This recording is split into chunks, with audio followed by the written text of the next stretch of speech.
All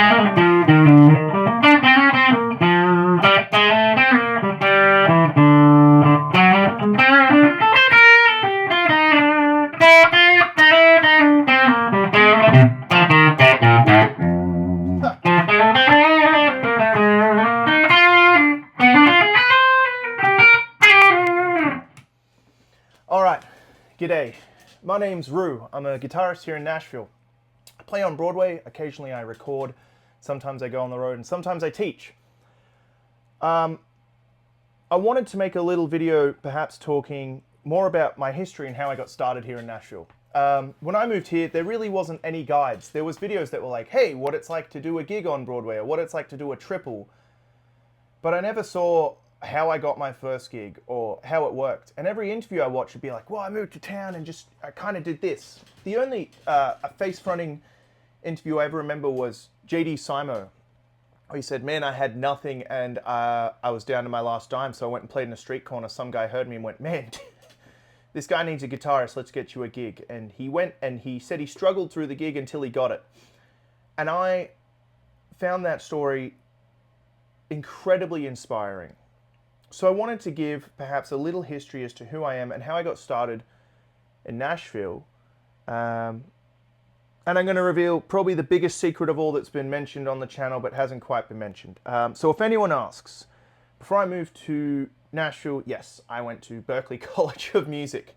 When I moved to Nashville, I got told, like, don't tell anyone, blah, blah, blah. But I'm not really concerned about it. I did Berklee on my own terms, and I did Berklee how I wanted. I skipped a lot of classes.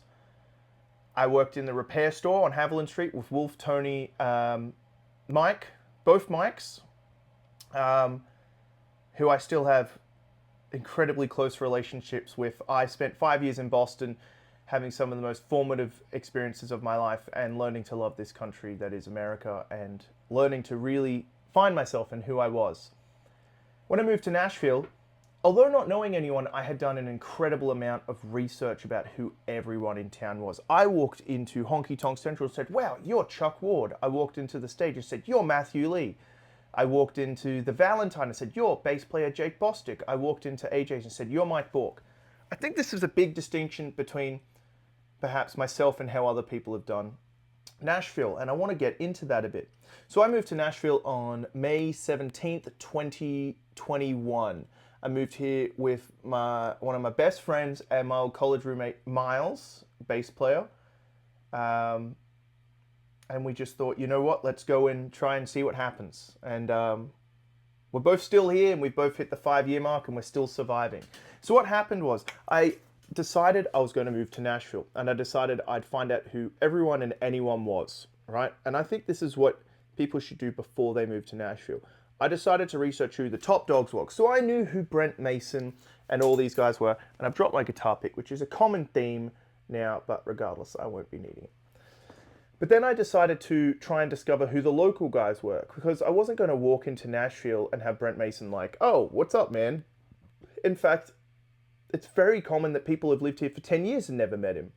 I'm fortunate enough to have met him and worked with him, and I guess that's a story for another time. But the whole thing was, I tried to find out who people were, not so I could gain anything from them, not so I could gain anything at all, but so when I moved to town, I could approach them and say, hey, you are such and such. I love your work, and I'm really excited to meet you. When I met Matthew Lee for the first time, I was at the stage. Him and I were both having a smoke outside. We used to smoke cigarettes, and I had told him on Messenger, I'm so excited to meet you. I can't wait, man. I'm really looking forward to this. And as a surprise, he gave me a copy of the book he just released and signed it. And, you know, I studied the hell out of that thing. It was so kind, but I had spent time finding out who Matt was, found him on social media, messaged him, said, can I get a lesson? Or when I moved to town, can we hang out? And I made sure to respect that he's working and he doesn't know who I am, but I made sure to go and watch him and study him. Now, a big thing about this town, you need to know who people are. This is a small town.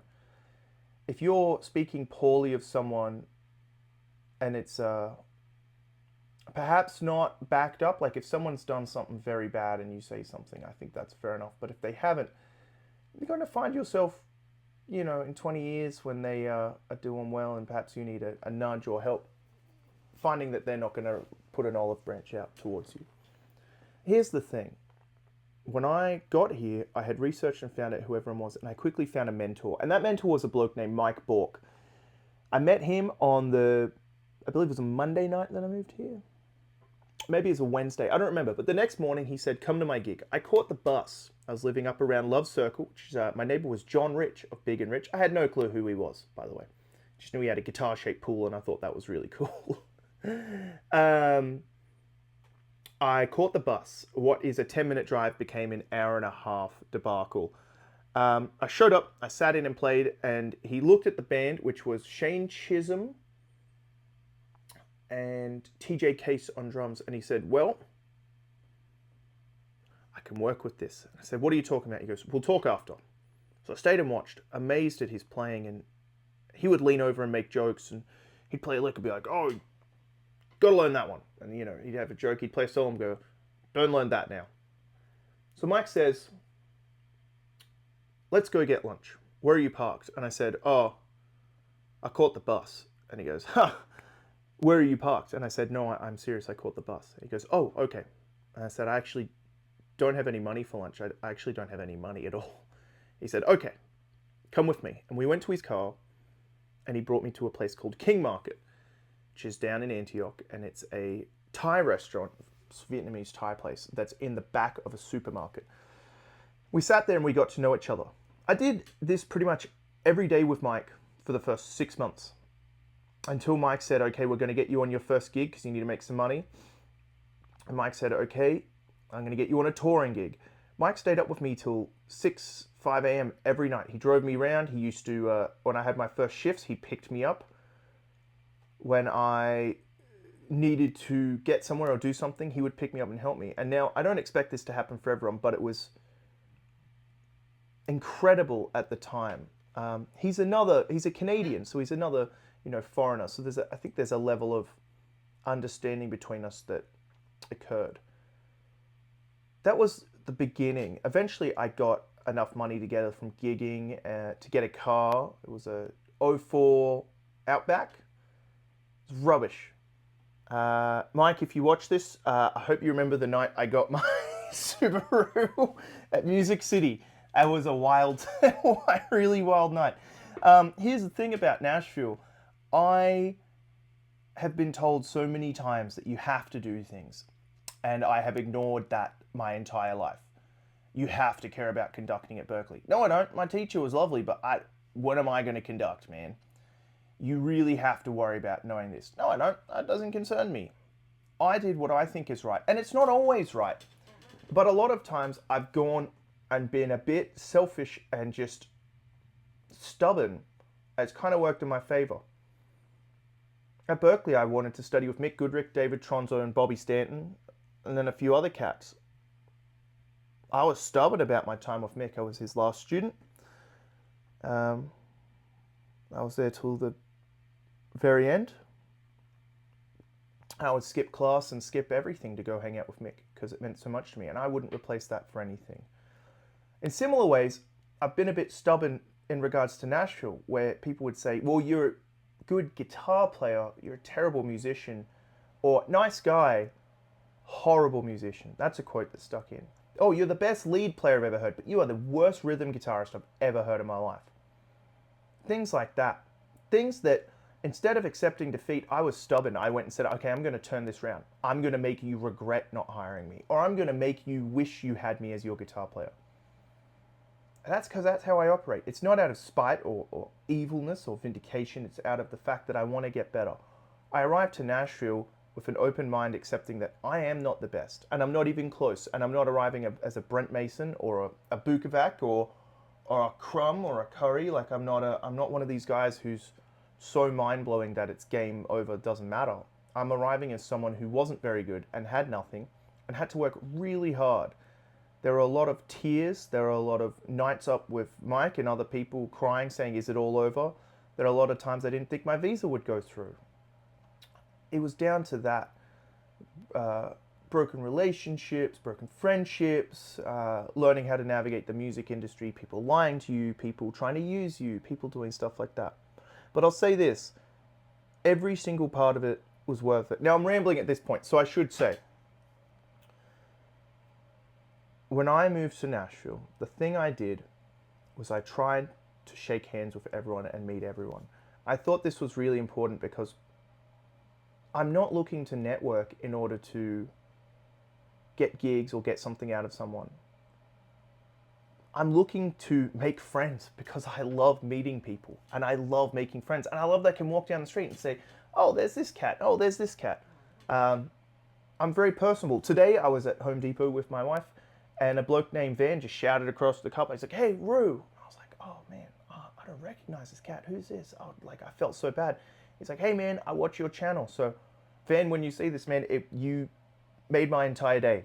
I think being approachable, open, and honest as you approach Nashville is a really incredibly important thing. People remember when you said, please help me. They don't remember when you said, I'm good enough. It doesn't matter. The people who are the best musicians in this town, I think, really struggle through a lot of, well, I'm not good enough. And it's not enough.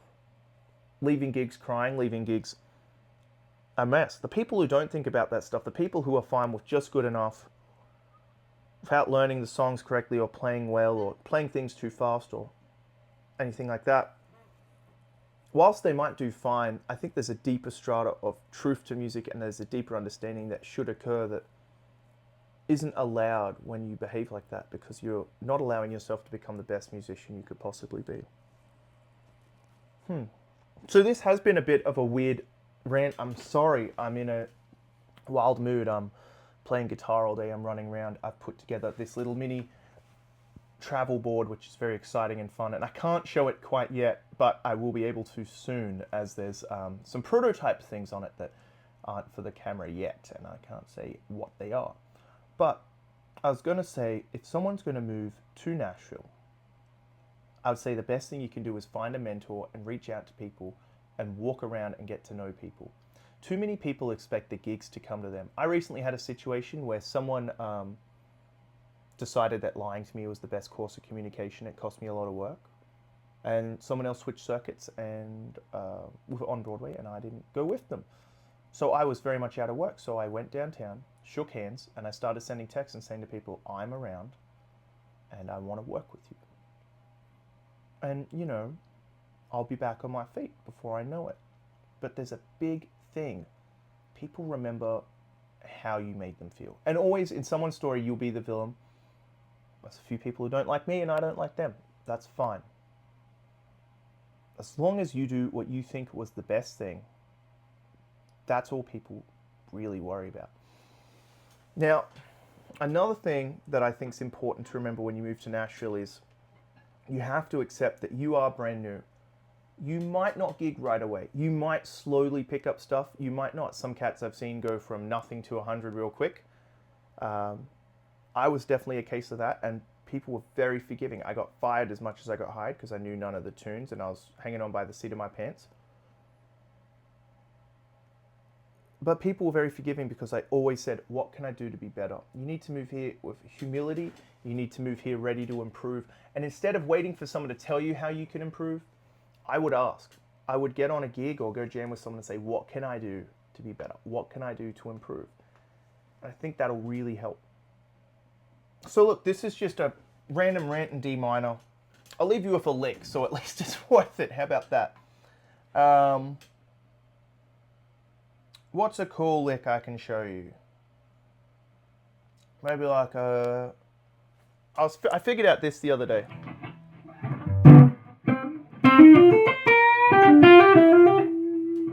And I thought that sounded good. Okay, so over a G7, starting on the 4.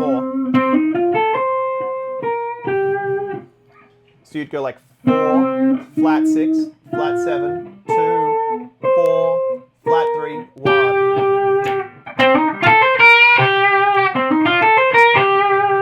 It's very Robin Ford sounding. So let's put on that Zen Drive. Right now I have a Sawdust and a Benson preamp on. Whoa, the volume's way down on that. Let's boost it a bit. I just think that's a cool kind of fusion-y out sound. So I'll play it real slow for you.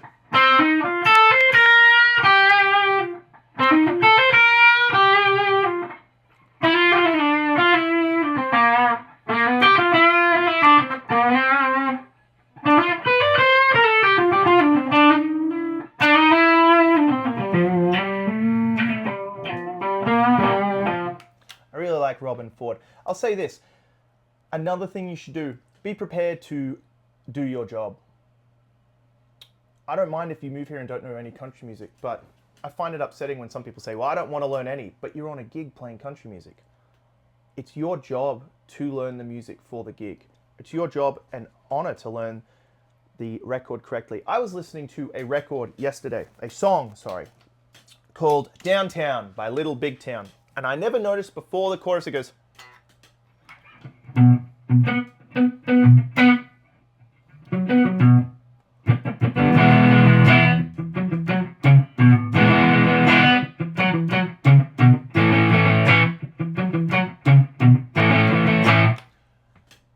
it's a small detail, but it's something that after 5 years I went back and listened to that song and went, wow, I'm playing it wrong.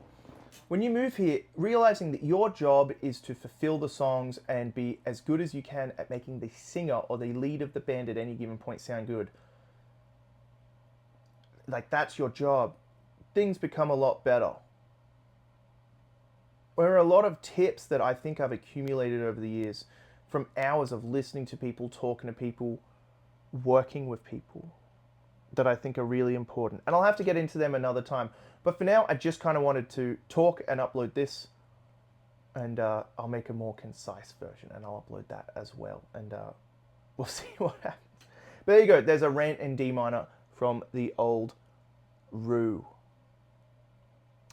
I don't know if this means anything to anyone, but I just appreciate everyone who watches and listens. And sometimes it's nice to just let some feelings out, right? Yeah. All right. I'm going to get back to it. Thank you, everyone, as always, for watching and listening. I appreciate every single one of you. I'm stoked when I get to meet someone who appreciates what I do. It makes it all worth it. All the comments, everything makes everything worth doing. So thank you.